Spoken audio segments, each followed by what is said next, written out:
Okay, so if you could only eat at one Chicago restaurant for the rest of your life, what would it be? Oh man, that's a tough one. Yeah, we literally live in the best city for food. I know. I agree. It's hard to say because if I'm only eating at one restaurant, like it has to have a variety of food, right? It has to have a good breakfast and a good lunch dinner menu. Because you're Mr. Breakfast Brunch I'm Man. Mr. Breakfast Brunch Man, sure. When I go on vacation, that's what I'm looking for is the best breakfast brunch places. But so yeah, so it's like I can't say like pizza or hot dogs, because it's like would you really just want pizza for the rest of your life? Yes. Like, well, maybe you, but I would want a variety. And so like the first thing that comes to my head is Little Goat Diner. Stephanie Izard's restaurant that it was in the West Loop and they moved to the Southport Corridor, Lakeview area.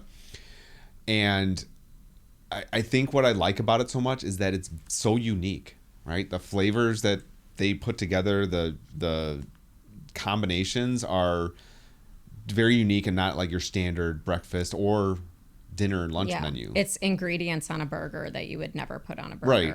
Or just like some creative pancake, whatever. I love it, but it's just pork belly pancake, Szechuan chili sauce, something, I don't know. But I think it has to have a great breakfast aspect, but also something else for the rest of the day. Then I could do it for the rest of my life, probably. Okay. What about you? Okay, so this is really hard. I'm Italian. Yeah. And I love Italian food. Right. So mine would be Sapori Trattoria on Halsted.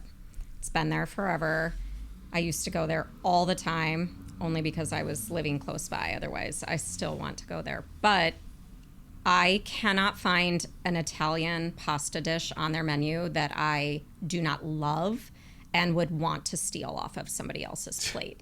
So when we dine there, I usually try to manipulate my friends into ordering the other dishes that I would have ordered aside from the one that I'm getting so that I can eat off their plate. Clever. Yeah. But they also have a variety of like meat dishes and yummy salads. So there's a variety, but... Do they have a breakfast pizza? No, they don't have a breakfast pizza. Not pizza. on my list. But I cannot think of an Italian pasta menu that I love and cannot decide between more than Sapori Trattoria. What about La Scarola? La Scarola is great. Talk about Chicago, history there. And that's like your white tablecloth. Yeah, it's that's a vibe. The wall, that's a vibe. Everyone that's walked through that place, yeah, that's a total vibe. But I still vote Sapori. Okay, so if someone were to visit Chicago for just one weekend, what is the neighborhood you would tell them to stay in? Wicker Park, Bucktown. That's what I was going to say. Ha! But why that? Why? I mean, I've lived there myself, but before I lived there and loved it, I was there all the time. I have lived all over the city, but this is one neighborhood, these twin sister neighborhoods that share a boundary, and the amount of restaurants and bars and retail and conveniences and the nightlife, the parks, the train options, the bus options. There's nothing that you cannot find in that area. It's congested, it's busy, but that's what people are looking for. They're looking for what the Chicago vibe is. And I think that Bucktown and Wicker Park kind of checks a lot of boxes. It does. Right? It covers all of it. You can't not have a great time. Right.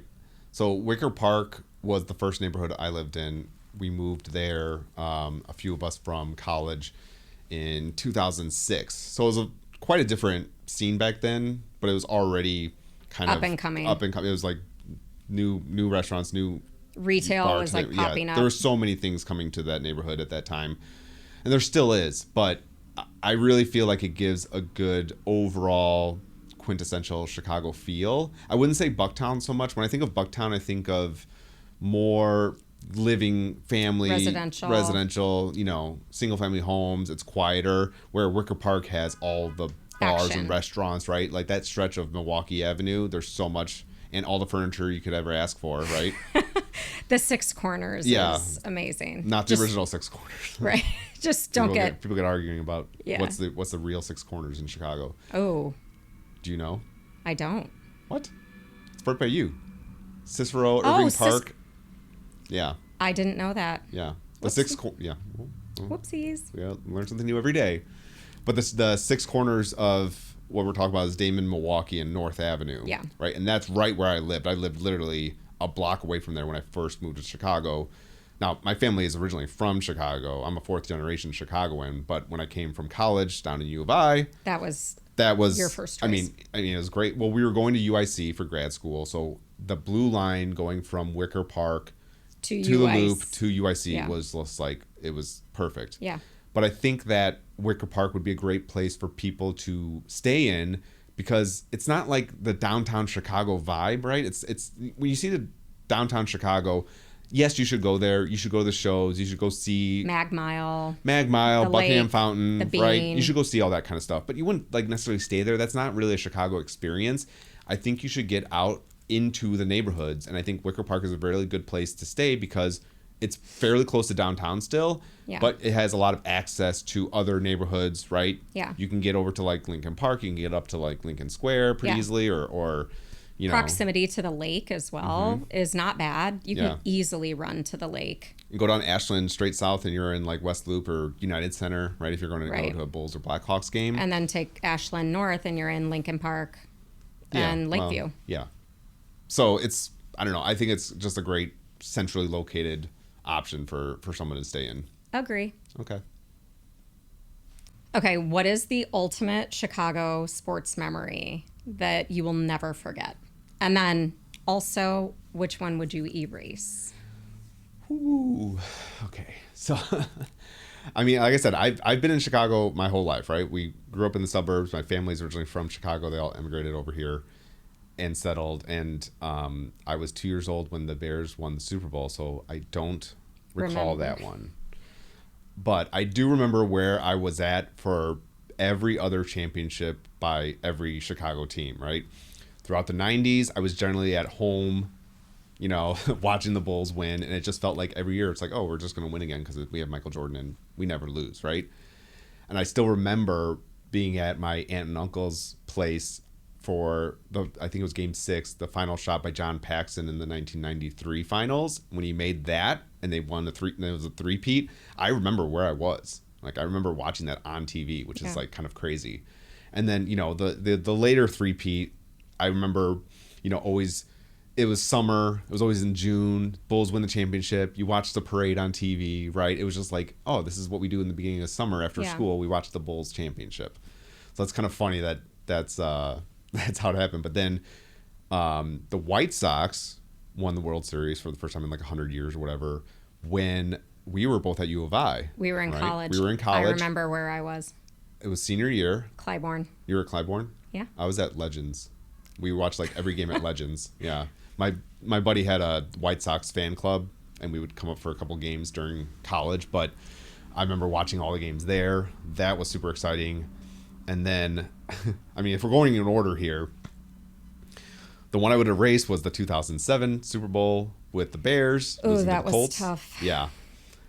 I mean, it was great to go there, but I remember I was in my Wicker Park apartment, and Devin Hester, kickoff return, touchdown, right off the bat, and I'm just dancing around the apartment like, we're gonna win the Super Bowl. This is it. Like, it's over, right? I mean, we're like 15 seconds into the game, out of the gate, right? But I was like, oh, we got this, and then of course we didn't. But Bears. That one was painful. I remember sulking for a good week or so. It's okay. We're used to it now. I know. It's really a shame, but at some point they'll win another Super Bowl before I die. That's kind of like all I need to see. It's because I don't remember the first one. And then what? And then it was the three-peat for the Blackhawks.